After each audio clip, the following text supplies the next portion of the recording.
Good morning, hallelujah. હું રમેશ તથારોત અમારી આ ગુજરાતી બાઇબલ રીડિંગ ચેનલ પર આપ સર્વેનું સ્વાગત કરીએ છીએ, આવકાર કરીએ છીએ. વિશેષ અમારા સગળા સબસ્ક્રાઈબરોનો અમે હૃદયથી આભાર ઉપકાર માનીએ છીએ કે તેઓના સાથ અને સહકારથી અમે આગળ વધી રહ્યા છીએ અને આ કાર્ય એ ધન્ય પિતા બાપનું કાર્ય જે આગળ વધી રહ્યું છે તે માટે આપ સૌનો અમે આભાર તો ઉપકાર માનીએ છીએ. જો હજુ સુધી તમે અમારી ચેનલને સબસ્ક્રાઈબ ન કરી હોય તો સબસ્ક્રાઈબ કરવાનું ન ભૂલશો. સાથે સાથે લાઈક પણ અવશ્ય કરજો અને પોતાના ગ્રુપ કે મિત્ર વર્તુળમાં શેર પણ અવશ્ય કરજો. તો આજના વચનોમાં જોઈશું અને આજના વચનો એ ગીતશાસ્ત્રનું પુસ્તક અને તેનો 96મો અધ્યાય આજે આપણે વાંચવાના છીએ.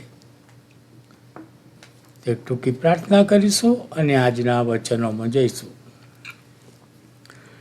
ધન્યવાદ પિતાજી, તમારો આભાર તો ઉપકાર માનીએ કે આ સમયે અમે તમારા જીવન પવિત્ર વચનો વાંચવા જઈ રહ્યા છીએ ત્યારે તમારી સહાયતા, તમારી મદદ પૂરી પાડજો.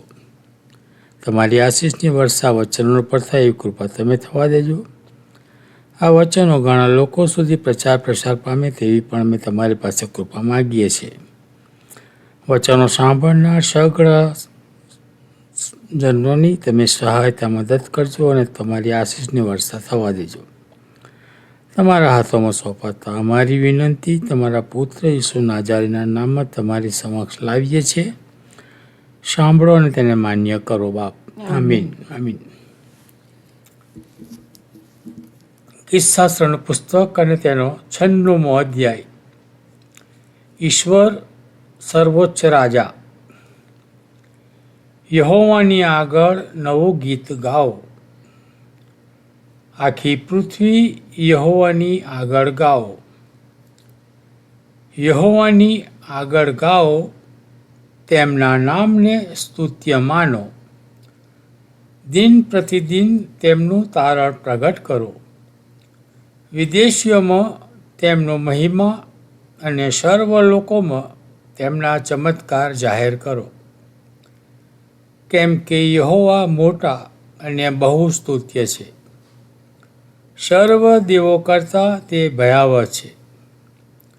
લોકોના સર્વ દેવો મૂર્તિઓ જ છે. પણ યહોવાએ આકાશોને ઉત્પન્ન કર્યા.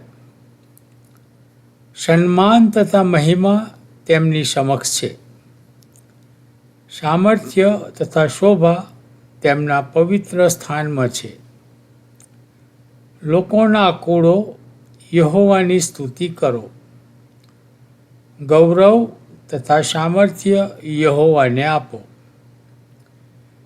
યહોવાના નામને શોભતું ગૌરવ તેમને આપો. અર્પણ લઈને તેમના આંગણામાં આવો. પવિત્રતાની સુંદરતાએ યહોવાને ભજો.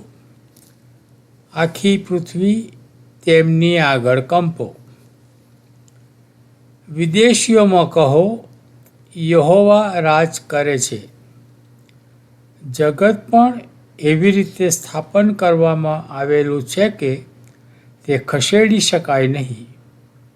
તે યથાર્થપણે લોકોનો ન્યાય કરશે. આકાશો આનંદ કરો અને પૃથ્વી હરખાવો. સમુદ્ર તથા તેનું ભરપૂરપણું ગાજો. ખેતર તથા તેમાં જે કંઈ છે તે સર્વ ઉત્સાહ કરો. ત્યારે વનના સર્વ વૃક્ષો યહોવાની આગળ હર્ષનાદ કરશે.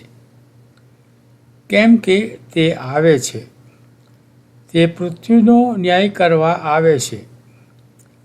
તે યથાર્થપણે જગતનો અને તેની સત્યતાએ લોકોનો ન્યાય કરશે. પ્રભુ આ જીવન પવિત્ર વચનોને પુષ્કળ આશીર્વાદિત કરે તેવી પ્રાર્થના કરીશું. હે આકાશમાં બિરાજનાર અમારા સૈન્યોના દેવ યહોવા બાપ, તમારો આભાર માની છે પ્રભુ કે તમે અમારા જીવનમાં સુંદર નવીન દિવસ આપ્યો, સુંદર તક આપી તમારા જીવંત વચનો વાંચવાનો. એના માટે પણ મેં તમારો પુષ્કળ આભાર તથા ઉપકાર માને છે બાપ. તમારા સુંદર વચનો પર પુષ્કળ આશીષ અને તમારી કૃપા આપજો. જે વચનો તમારા દીકરા દીકરીઓ સાંભળે છે પ્રભુ, એક એકના હૃદયમાં તમે વાત અને વ્યવહાર કરજો પ્રભુ. એમના ઘરમાં જે કંઈ મુશ્કેલી, પ્રશ્ન, વિટંબણા હોય તે દૂર કરજો અને બધાને તમારા આશીષ અને તમારી કૃપાથી ભરજો પ્રભુ. જે લોકો બીમાર છે તે સર્વને પ્રભુ અમે તમારી સમક્ષ લાવીએ છીએ, કે તમે તો કોપ કર્યો, ધીમીને દયા કરો અને ઉતાવળા પ્રભુ છો, અને તમે ડૉક્ટરના વૈદ્યોના વૈદ છો. ત્યારે તમારો ઘાયલ હાથનો સ્પર્શ કરો અને સાજાપણું આપો. જે લોકોના ઘા વાગ્યા છે પ્રભુ, એક્સિડન્ટમાં ઘવાયા છે, ઘણા પડી જવાથી વાગ્યું છે પ્રભુ, ત્યારે એકને બાપ તમે તમારો અદૃશ્ય હાથનો સ્પર્શ કરો અને સાજાપણું આપજો પ્રભુ. જે ઘરમાં મરણે પ્રવેશ કર્યો હોય એ દુઃખિત પરિવારને પણ તમે દિલાસો આપજો. કેટલી બધી મિશન મંડળો પ્રભુ આજે ભાંગી તૂટી પડી છે, ત્યારે બાપ અમે તમને પ્રાર્થના વિનંતી કરીએ છીએ કે એ મંડળીઓ પ્રભુ ફરી ઊભી થાય, અને મંડળીઓમાં જે કજિયા કંકાસ છે પ્રભુ એ સર્વ પ્રભુ પિતા તમે બંધ કરાવો. શૈતાન જે વાસો કરે છે શૈતાનને પ્રભુ તમે ધમકાવો પ્રભુ, અને શૈતાન પ્રભુ એ તમારા મંદિરમાંથી નીકળી જાય પ્રભુ, અને બધા શાંતિથી પ્રેમથી પ્રભુ કાર્ય કરે, અને પ્રભુ તમારી મંડળીને પ્રભુ આગળ વધારે. એ તો પછી અમે ખાસ પ્રાર્થનાને વિનંતી કરીએ છીએ પ્રભુ. જે તમારા બાળકોને સતાવે છે એ લોકોના હૃદયમાં પણ તમે વાત અને વ્યવહાર કરજો પ્રભુ. એ લોકોને પ્રભુ આજે પથ્થર જેવા હૃદય છે બાપ, ત્યારે એ હૃદયને તમે તોડો પ્રભુ, નમ્ર બનાવો, અને એ ઘૂંટણો આજે તમારી આગળ નમે, અને જીભ કબૂલ કરે કે ઈસુ ખ્રિસ્ત પ્રભુ છે એવું તમે થવા દેજો. જે સતાઈ રહેલા છે પ્રભુ એ લોકોની માટે પણ મેં ખાસ પ્રાર્થના વિનંતી કરીએ છીએ બાપ, કે તમે તેઓની હિંમત, શક્તિ, બળ અને સામર્થ્ય પૂરા પાડજો.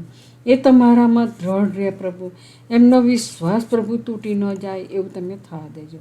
કેટલા બધા લોકો છે પ્રભુ જે ખોવાઈ જાય છે, એવા લોકો માટે પણ માગીએ છીએ પ્રભુ કે એ લોકો મળી આવે પ્રભુ, અને એમના ઘરના સર્વ આનંદ કરે પ્રભુ, એવું તમે થવા દેજો.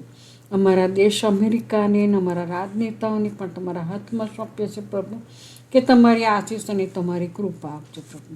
અમારા પાપ ગુના પણ તને ક્ષમા કરજો.